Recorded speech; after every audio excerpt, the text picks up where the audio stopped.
My name is Sammy. I do astrology and tarot readings, and I do embroidery, and I have a really boring day job.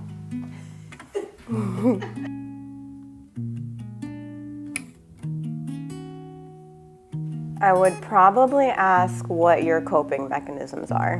When you're going through it, what do you do to get through it? Because if I see you doing one of those things, I know you're going through something if you don't want to communicate it. And if I know you're going through something, maybe I could point you in the direction of your favorite coping mechanisms.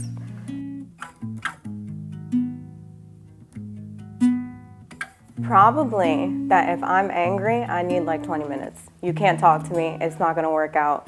You gotta give me some space, because I'm like the little red guy from Inside Out, angry. And you gotta give me 20 minutes and then I'm ready to talk and we can work it out. But not right away, because it's not gonna be good for anybody. And I think most emotions that are uneasy will translate into anger for me.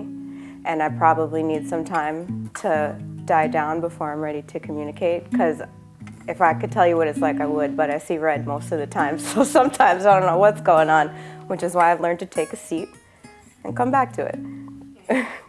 When I was younger, I didn't know what I was doing, so I was out there being an angry mess. And I learned, you learn yourself and figure it out.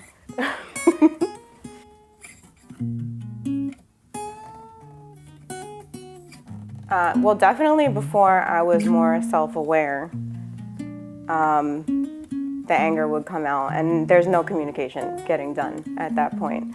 Nothing's getting fixed, and things are just escalating. But as I've gotten older and you become more self-aware, you learn how to overcome. If you pay attention, you can just repeat those cycles for the rest of your life if you want to, but that's not for me.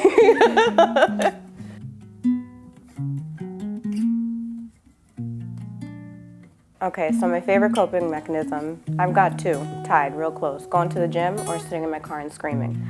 That one probably might be my favorite. Going to the gym is a good time, but not as fun as screaming in the car. So when I see red, I don't know what's coming out of my mouth. And sometimes it could be real nasty. And I've learned that about myself, and I don't want to treat nobody like that, so I have to take the time to give myself some time to cool down so I can communicate the way that I intend to.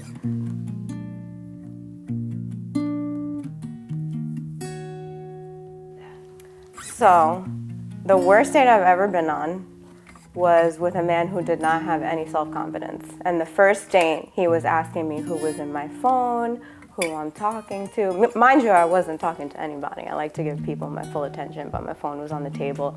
He wanted to know why it was on the table upside down. What else did he ask me? Oh, he asked me if I was the kind of girl who likes to lead somebody on. And right away, that's a red flag. Because whatever you've been through has nothing to do with me. Go get led on somewhere else, because I'm going to be honest with you. And yeah, and just let me know right away that it would have been a headache. I never saw him again.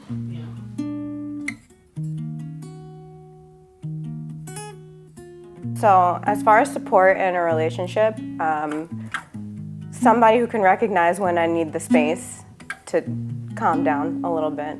Or even if I'm upset. Sometimes if I'm just plain old sad, I don't want to talk either. I don't need somebody in my face asking me what's wrong, how can I help. Sometimes the best way to help is to leave me alone. I'll let you know when I'm ready. I have never been clinically diagnosed with anything, so I can't tell you. But I feel like everybody gets a little depressed from time to time. And just having somebody who can recognize when you're in that space and kind of be the support, not necessarily to pull you out of it, because most of the time you have to pull yourself out of it, but just be the support that you need while you're going through it is probably the most important.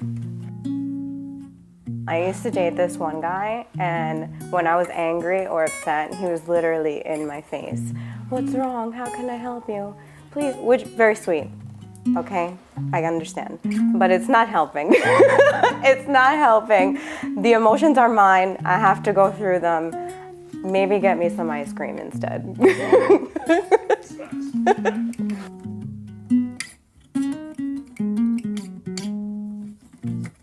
I think the perfect date has less to do with where you're going and more to do with who's on the date with you.